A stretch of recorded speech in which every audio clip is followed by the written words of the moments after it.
Hello, my name is Susie Tinker. I've been the paediatric dermatology nurse specialist at the Homerton for over 16 years. Hello, my name is Mary Summerlad. I've been a consultant dermatologist at the Homerton for almost 3 years. The bulk of our new referrals have eczema, and the majority of our follow-up patients have eczema. This video is part of a series of videos on the management of eczema in the community. This particular video is about eczema triggers and eczema flares. Please also watch the videos on emollients, bathing and steroids in order to get a complete overview of the management of eczema. Eczema is a disease of the skin barrier which results in dry, itchy skin that can appear thickened and red or darker than the child's natural skin colour. Although it is the commonest skin condition managed by paediatric dermatologists, nobody is completely sure why it occurs. We know that eczema can run in families, but not everyone who has eczema has a positive family history. We know that children with eczema are more likely to develop asthma, hay fever, and in some cases food allergies than those who do not have eczema, but this is not the case for every child. We know that 2/3 of children will outgrow their eczema by the age of 10, but this is not a guarantee for every child. We know that there are certain triggers that can make eczema worse, such as certain skin infections, stress, weather change. Putting all of this together, we can say that eczema is most likely caused by a combination of genetics and environment. Children with eczema will have dry skin most of the time, if not moisturised with an emollient. Dry skin will be itchy and feel rough. A flare of eczema is when the child develops an intensely itchy area of rough feeling skin that may look redder or darker than surrounding skin. When this flare appears, we recommend starting a topical steroid in conjunction with frequent use of emollients throughout the day and the daily bath with emollient.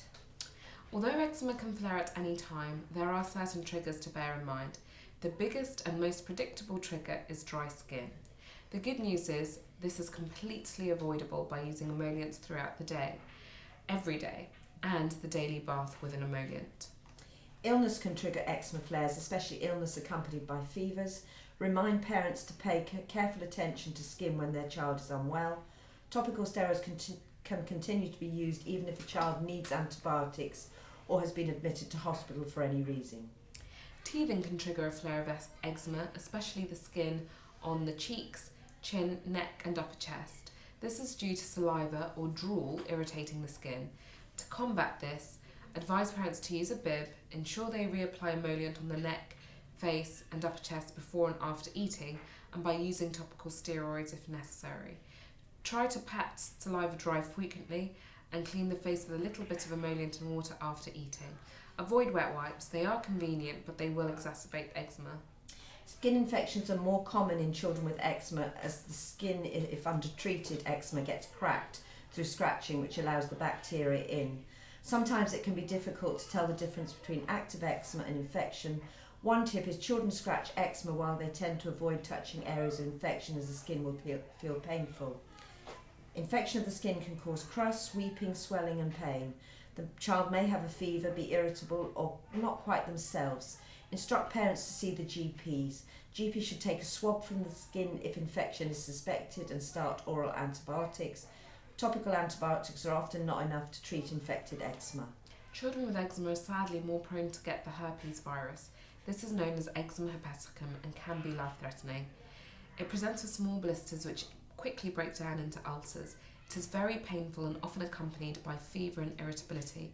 If the infection is caught very early, then oral acyclovir is usually enough. If the infection is widespread, or the child unwell, or there are any concerns, then the child will need to be brought to hospital for intravenous acyclovir. We normally start topical steroids once the acyclovir has started. Eczema hepaticum is a usual sign of undertreated eczema. Changes in weather can worsen eczema. Some children are worse in winter months. The combination of cold and wind outside and central heating inside can really affect them. For other children, the start of spring means the start of hay fever, which can worsen eczema. For other children, hot sunny days can worsen their eczema. It is impossible to know which child will worsen in which weather condition. Therefore, it is important to keep up with the eczema management in all weather conditions and be ready to respond to flares. The skin has more nerve endings than the brain, therefore any stressful experience such as arrival of a new sibling, starting nursery or the childminders, or moving to the big school, or for older children exams or relationship problems can flare their eczema. Only 1 in 10 children with eczema will also have a food allergy. The commonest food allergy in eczema is actually to egg rather than milk, and many parents will have real concerns about food allergy. Most parents will assume that if an allergy is identified and the food avoided, then the eczema will go. Explain to parents that children will still have the eczema whether an allergy is also identified and excluded or not, and that the eczema management will still need to be carried out.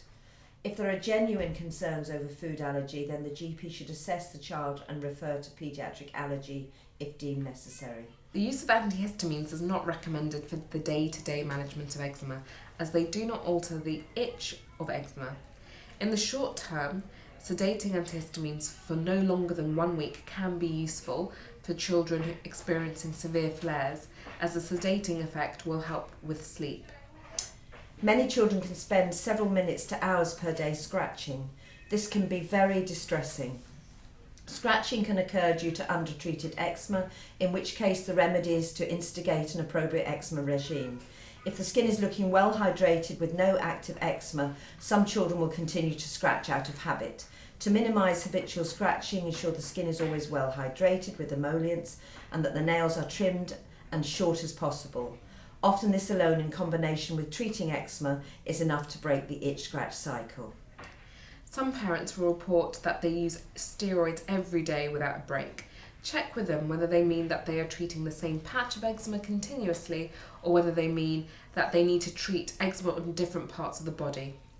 If it's the latter, that's fine, but if it's that they always use to treat the same patch, recommend a GP review to ensure that the steroid potency is the correct strength and that there is no infection.